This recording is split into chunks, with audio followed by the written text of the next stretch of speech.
I never expected that a simple power outage would change my life. But that's exactly what happened when my neighbor, an electrician, decided the dark was the perfect place for honesty. My life, up until that point, ran on a schedule as reliable as the electric grid I took for granted. My name is Lucas. I work from home as a graphic designer, which is a polite way of saying I spend most of my days in a conversation with my laptop, fueled by coffee and a quiet, almost monastic routine. My apartment was my sanctuary, a small, meticulously organized space on the third floor of a pre-war building that groaned and settled like an old man in his favorite chair. It was predictable. It was safe. And, if I was being completely honest with myself, it was a little lonely. The building had its cast of characters, of course. There was Mrs. Gable on the first floor with her perpetually yapping terrier, and the college students on the fourth floor who seemed to communicate exclusively through the bass line of their music. And then there was Caleb. Caleb lived in 2B, one floor below me. He was the building's unofficial, and then later official, handyman and electrician. He was the kind of man you noticed. Not just because he was tall, with broad shoulders that seemed to test the limits of his t-shirts, but because of the easy confidence he carried. I'd see him in the hallways, carrying a toolbox that looked comically small in his large hands, or coming in from a run, a sheen of sweat on his thin skin. He always offered a friendly, "Hey man," or a simple nod, his smile genuine and quick. And in those fleeting moments, my carefully constructed world would tilt ever so slightly on its axis. He was, to my observant and emotionally cautious mind, the epitome of the guy who was completely and utterly out of my league. He moved with a certainty I'd never known, an effortless masculinity that I assumed came with a girlfriend or a wife, or at the very least, an interest in women that was as solid as the wiring he fixed. So, I kept my distance. I observed. My interactions with him were limited to those brief hallway greetings, moments where I'd feel a ridiculous blush creep up my neck and hope the dim lighting hit it. He was a fixed point in my daily orbit, a bright, warm sun I was content to admire from the safety of my own small, solitary planet. I filed him away under unattainable, a harmless crush that added a little bit of color to my otherwise monochrome existence. I told myself it was enough. I had my work, my routine, my quiet life. That's how things worked, wasn't it? You find a comfortable space, and you stay there. You don't risk the quiet for a chaotic, impossible hope. Let me take you back to the Tuesday it all began. It was autumn, and the sky had been a moody shade of gray all day, threatening a rain that never quite committed. I was at my desk, putting the final touches on a branding package for a new client, my focus so intense that the world outside my window had faded to a dull hum. The only sounds were the clicking of my mouse, the low whir of my computer, and the gentle sigh of the old radiator in the corner. It was a perfectly ordinary afternoon in my perfectly ordinary life. And then, with a flicker and a soft pop, it wasn't. My monitors went black. The lamp on my desk died. The gentle hum of the refrigerator ceased. A profound, almost unnerving silence descended upon the apartment, broken only by the sound of my own breathing. I sat there for a moment, blinking in the sudden gloom, expecting the lights to surge back to life. They didn't. I went to the window and looked out. The streetlights were on, casting their familiar orange glow onto the damp pavement. The windows of the building across the street were bright squares of life. It wasn't the whole block. A quick check of the circuit breaker in my hall closet told me nothing. I flipped the switches back and forth, but the apartment remained stubbornly dark and silent. It was just me. Of course, it was just me. My landlord, Mr. Henderson, was a kind but largely absent figure who preferred to communicate via text message. I typed out a quick message explaining the situation. His reply came a few minutes later. "Sorry to hear that, Lucas. Fuses are all good in the basement. Must be something in your unit. I'll have someone look at it. He lives in the building, so should be quick." My stomach did a slow, nervous flip. There was only one person in the building that someone could be. I felt a ridiculous wave of anxiety wash over me. My apartment was my fortress, the one place where I was in complete control. The thought of him, of Caleb, stepping into my carefully curated space felt like an invasion of the highest order. I rushed around in the gloom, tidying things that didn't need tidying, straightening pillows on the sofa, and wiping down a perfectly clean kitchen counter with the sleeve of my sweater. It was absurd. it was also unstoppable. A knock on the door made me jump. It was a firm, solid sound. Not the gentle tap of a delivery person, but the confident rap of someone who knew what they were doing. I took a deep breath, smoothed down my hair, a pointless gesture in the dark, and opened the door. And there he was.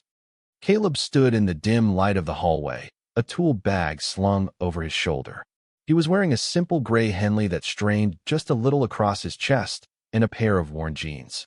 He smelled faintly of sawdust and that clean, sharp scent of rain on concrete. "Hey," he said, that easy smile appearing. "Mr. Henderson sent me.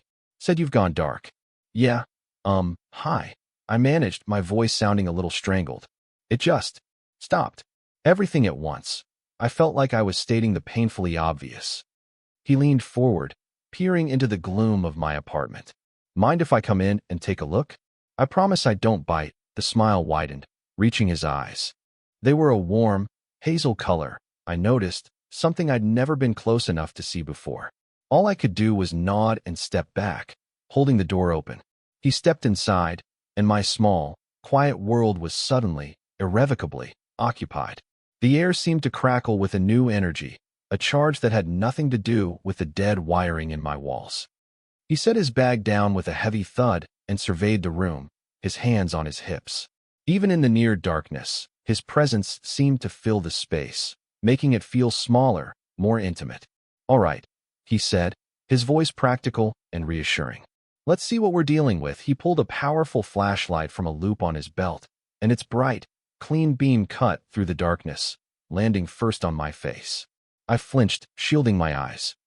"Sorry," he chuckled, redirecting the light to the ceiling. "Let's start with the main junction box. Should be in the hall closet, right?" I just nodded, still feeling a little blinded and entirely too self-conscious. I led him to the small closet, feeling his proximity behind me as a palpable warmth. He crouched down to look at the panel, and I just stood there, awkwardly, unsure of what to do with my hands. "You got a flashlight I can use?" he asked, not looking up. "Easier with two sets of hands." I fumbled in my kitchen drawer, my fingers closing around a small LED flashlight I kept for emergencies. This certainly qualified. I brought it back and handed it to him. His fingers brushed against mine as he took it. A brief, accidental contact that sent a jolt straight through me. It was nothing, a completely insignificant moment, but my heart hammered in my chest as if I'd touched a live wire. I held his bigger, brighter flashlight for him, trying to aim the beam exactly where he pointed. He worked with a quiet efficiency, his movements sure and economical. He explained what he was doing in a low murmur, more to himself than to me, talking about feeds and neutrals and old wiring. I didn't understand most of it, but I found myself listening intently to the sound of his voice. It was deeper, calmer than I had expected. It was a voice that made you feel like everything was going to be okay. As he worked, a tentative conversation started to form between us, pieced together in the dark.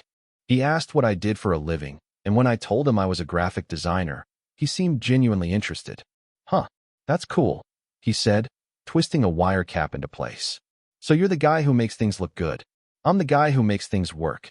"Something like that," I replied, a small smile finding its way to my face. "Though right now, nothing's really working." He laughed, a low, pleasant sound that echoed in the small hallway. "Give me a minute. I'm getting there." The conversation flowed more easily after that. It turned out he hadn't always been an electrician. He'd gone to school for architecture, of all things. He spoke about his passion for old buildings, for the way they were designed with character and intention, a stark contrast to the cookie-cutter condos going up all over the city. I liked the idea of building things," he explained, his voice softer now, more reflective. "But the reality was a lot of staring at a computer screen, arguing about budgets. I'd rather be working with my hands, you know? Figuring out a puzzle, making something right again." He looked up at me then, his face illuminated from below by the light I was holding. There was a vulnerability in his expression, a flicker of a past dream that hadn't quite worked out. In that moment, he stopped being the impossibly confident, unattainable neighbor and became something else entirely. He became real. He was a man who had traded one dream for another, who found satisfaction in solving problems, in bringing light back to dark places. My perception of him, so carefully constructed from a distance, began to crumble. This was not the simple, one-dimensional person I had imagined. This was someone with layers, with a history. He spent nearly an hour tracing wires and checking outlets. The initial awkwardness between us had melted away, replaced by a comfortable quiet. The apartment was still dark, but it no longer felt empty. It felt occupied, in a way that was surprisingly welcome. I found myself watching the way his hands moved, the focused line of his brow as he concentrated. There was a grace to his work, a methodical care that was almost artistic. At one point, he needed to check an outlet behind my sofa. I helped him move the heavy piece of furniture, our shoulders bumping as we pushed. "Got it," I said a little breathlessly. We stood for a second, closer than we had been before, the space between us charged with an unspoken energy. He didn't move away immediately. He just looked at me, his hazel eyes searching my face in the dim light. My breath caught in my throat. And then, he cleared his throat and knelt to look at the outlet, and the moment was gone. Or I thought it was. But something had shifted. A small, almost imperceptible change in the atmosphere.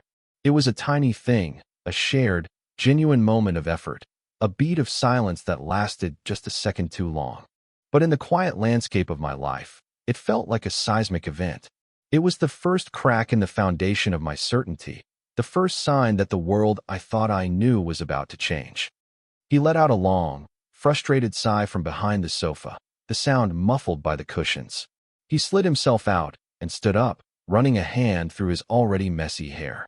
"Well, I've got good news and bad news," he said, wiping a smudge of dust from his cheek with the back of his hand. "What's the good news?" I asked, my voice betraying a little of the anxiety that was creeping back in. "The good news is, I know what the problem is," he said. "The bad news is, it's a bigger issue than I thought. The main line feeding your unit has shorted out somewhere inside the wall. It's old wiring, it happens. But it's not a quick fix. I'm going to need a specific part that I don't have on me, and the supply store is closed for the night." My heart sank. "So, no power tonight?" He gave me a sympathetic look. "I'm afraid not. I can come back first thing in the morning, get the part, and have you up and running by lunchtime. But for tonight, yeah, you're looking at a blackout." He gestured around my dark apartment, which suddenly felt much colder and more imposing than it had a moment ago. The silence returned, no longer comfortable, but heavy and complete. I must have looked as crestfallen as I felt, because his expression softened. "Hey, it'll be all right. It's just one night." But to me, it felt like more than that.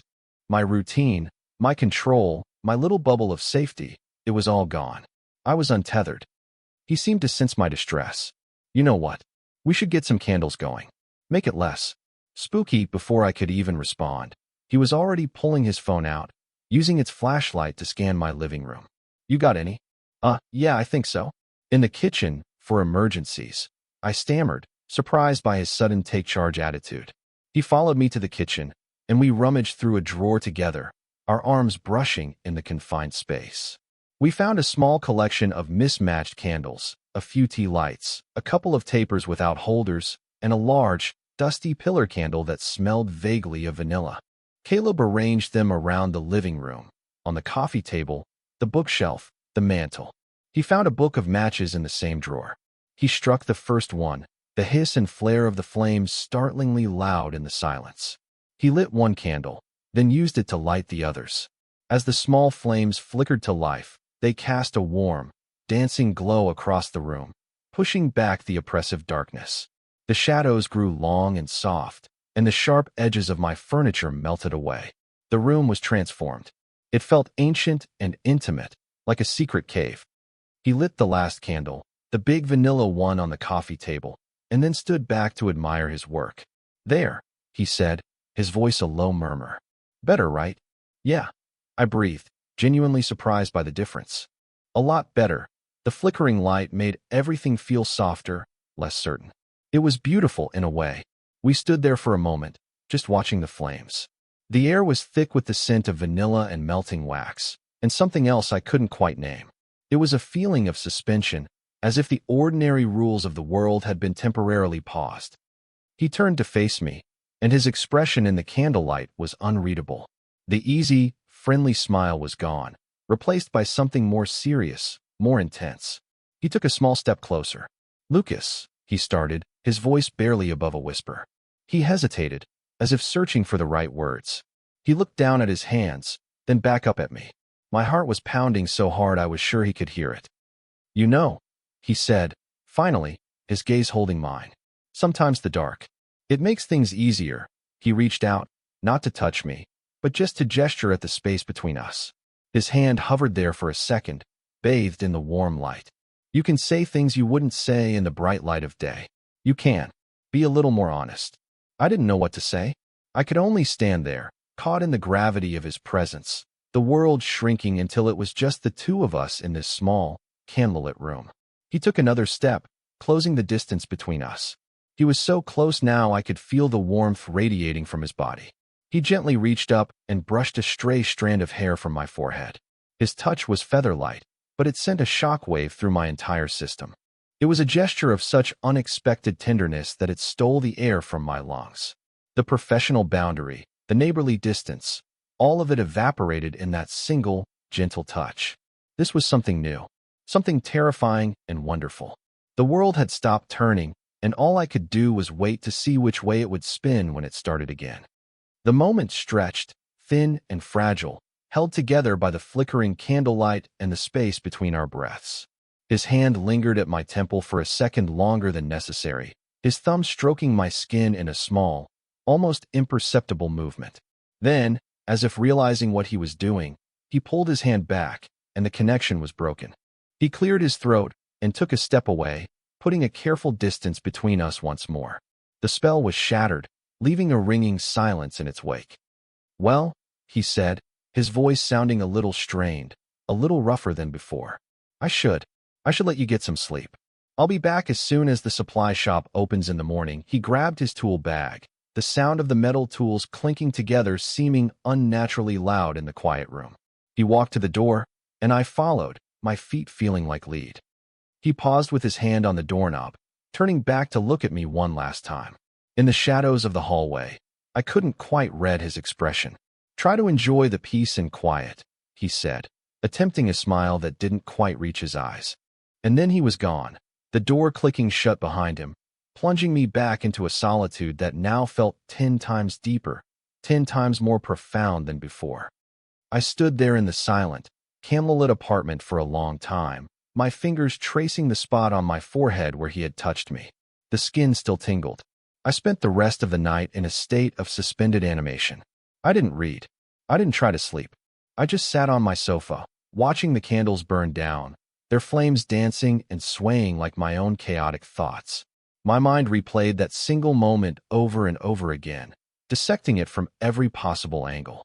It was a forensic investigation of a touch, a glance, a handful of cryptic words. Sometimes the dark. It makes things easier. What did he mean by that?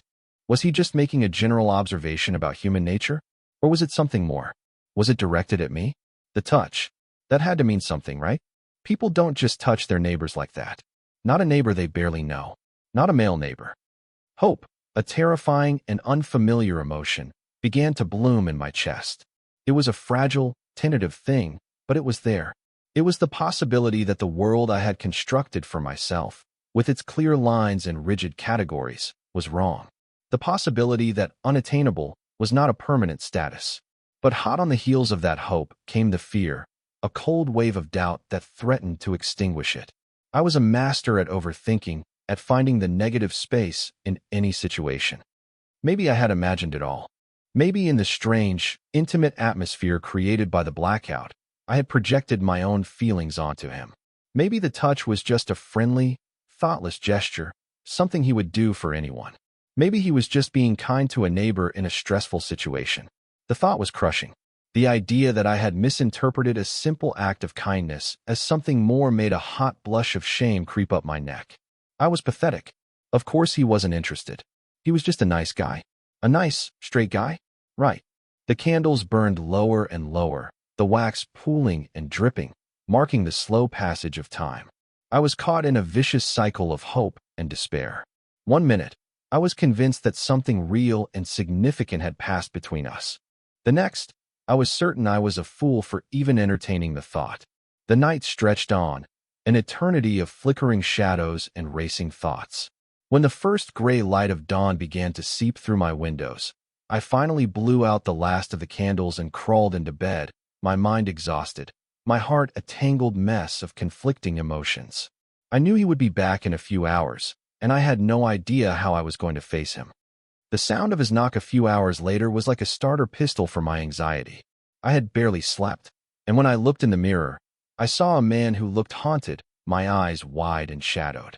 I splashed my face with cold water, the only kind I had, and tried to compose myself. Just act normal, I told myself. It was all in your head. Just be the polite, quiet neighbor you've always been. I opened the door, and there he was. In the bright, unforgiving light of morning, he looked impossibly solid and real. He was holding a small cardboard box and his tool bag. He gave me a small, slightly hesitant smile. "Morning," he said. "Ready to get back to the 21st century?" The easy banter from the day before was gone, replaced by a new, charged carefulness. The air between us was thick with the unspoken memory of the night before. "Yeah, definitely," I said, trying to make my voice sound light and casual. "Coffee is the first priority." I stepped aside to let him in.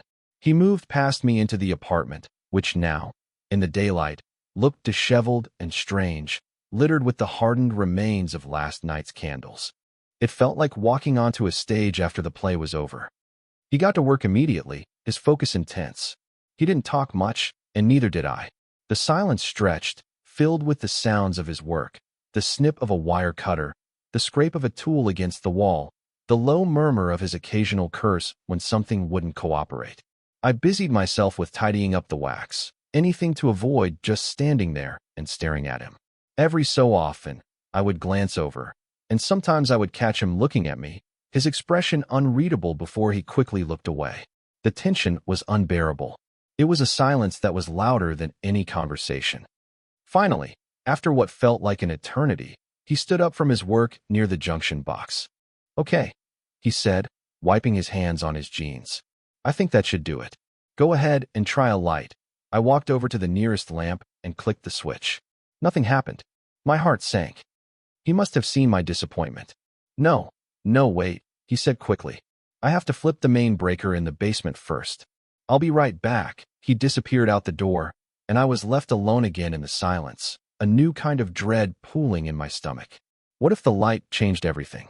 What if, when the power came back, the magic of the darkness would be gone, and we would go back to being strangers who just happened to share a hallway?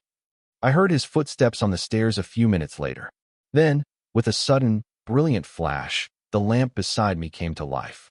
The refrigerator hummed back into existence. My computer monitors glowed. The light was almost painfully bright after the long hours of gloom. Power was restored. Normalcy was back. Caleb appeared in the doorway, a triumphant smile on his face. "Let there be light," he declared. The smile was genuine, the one I remembered from the hallway, and it made my chest ache. "Thank you," I said, my voice filled with a genuine relief that was about more than just the electricity. "Seriously, I don't know what I would have done. It's my job," he said, shrugging as he began to pack up his tools. The professional boundary was back, solid and defined. He was the electrician. I was the client. The transaction was complete. He zipped up his bag and slung it over his shoulder. He walked to the door, and my heart plummeted. This was it. He was going to leave, and that would be the end of it. The moment, whatever it had been, was over. He paused at the open door, just as he had the night before. He turned, but this time he didn't stay in the hallway. He took a step back inside, letting the door swing closed behind him. My breath hitched. He looked at me, his gaze direct and unwavering. The smile was gone again. "Lucas," he said, and my name on his lips sounded different in the bright light, more real. I need to be honest with you." I could only nod, my throat suddenly too tight for words. He took a deep breath, like a man about to dive into deep water. "Last night," he began, "when I said the dark makes things easier, I was talking about myself. I was trying to work up the nerve to tell you something." He ran a hand over the back of his neck, a gesture that seemed uncharacteristically nervous. "The thing is, I've noticed you for a while now. In the hallways. I think you're," he trailed off, struggling for the word. He let out a frustrated breath. "This isn't coming out right. Let me just say it. The power outage yesterday, the initial one, that was real. The short in the wall is real. But it wasn't as bad as I said. I could have fixed it last night. There's a 24-hour supply place across town. It would have been a pain, but I could have done it. I stared at him, confused. Then why didn't you? A faint blush crept up his neck. Because I'm a coward, he said with a self-deprecating smile. Because I wanted an excuse. I wanted a reason to stay. To spend more time with you than just saying hi in the hallway. I saw an opportunity and I took it. It was a stupid plan. My mind was reeling, trying to process his words. He had lied. He had stayed on purpose. Not out of kindness, but out of interest. The hope I had so ruthlessly suppressed came roaring back to life, fierce and overwhelming.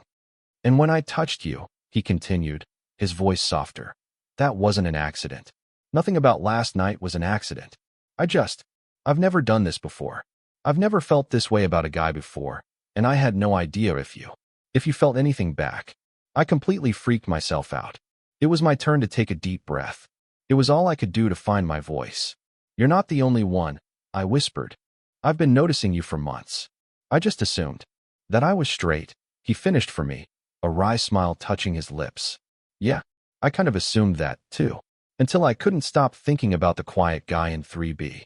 And just like that, all the fear, all the anxiety, all the overthinking, it all just washed away. All that was left was a stunning, breathtaking clarity.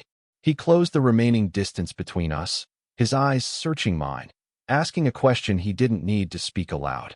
I gave him the answer with a small, barely perceptible nod. He leaned in slowly, giving me every chance to pull away. I didn't. I met him halfway, and in the bright, unforgiving light of my fully powered apartment, Caleb kissed me. It wasn't like the movies. It was hesitant at first, a gentle press of lips, a question, and an answer all at once. It was soft and searching and breathtakingly real. And then, as we both realized this was actually happening, it deepened, becoming confident and sure. It was a kiss that promised a new beginning, a future I had never been brave enough to imagine for myself.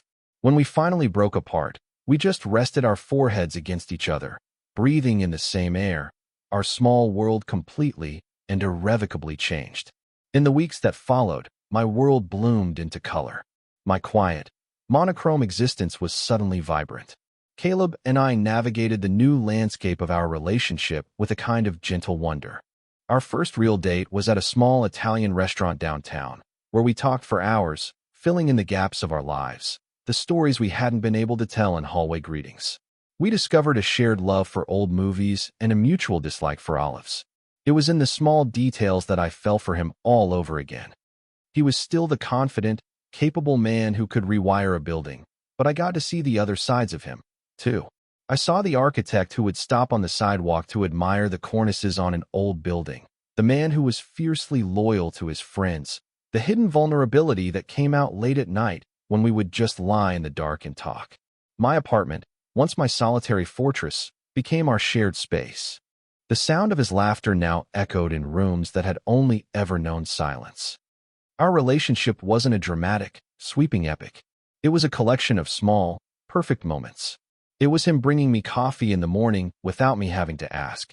It was me learning how he took his steak and the specific way he liked his shoulders rubbed after a long day. It was falling asleep with his arm draped over me, a comforting weight that anchored me, that told me I wasn't alone. It was learning that love isn't about grand gestures, but about the quiet, steady presence of another person in your life. A few months later, we were sitting on my sofa on a rainy Tuesday night, not unlike the one where it all started. The power was on, the lamps cast a warm glow, and a movie was playing quietly on the television. Caleb got up and walked over to the mantel, where one of the vanilla candles from that night still sat. He picked up the book of matches and lit it. He came back to the sofa and sat down, the single flame flickering between us on the coffee table. "What's that for?" I asked, smiling. He took my hand, his fingers lacing through mine. "Just a little reminder," he said, his voice low and warm, "that sometimes you have to go through a little bit of darkness to find the light." And as I looked at him, his face bathed in that soft, familiar glow, I knew he was right. I had spent so long building walls, living in a world I thought was safe because it was predictable. I never expected that a man with a toolbox and a hesitant smile would be the one to knock them down. He had cut the power, plunging my world into chaos, only to rewire it into something more beautiful and brilliant than I had ever imagined. It turns out that clarity, real, honest clarity, isn't always found in the light. Sometimes you find it in the dark, with the right person by your side.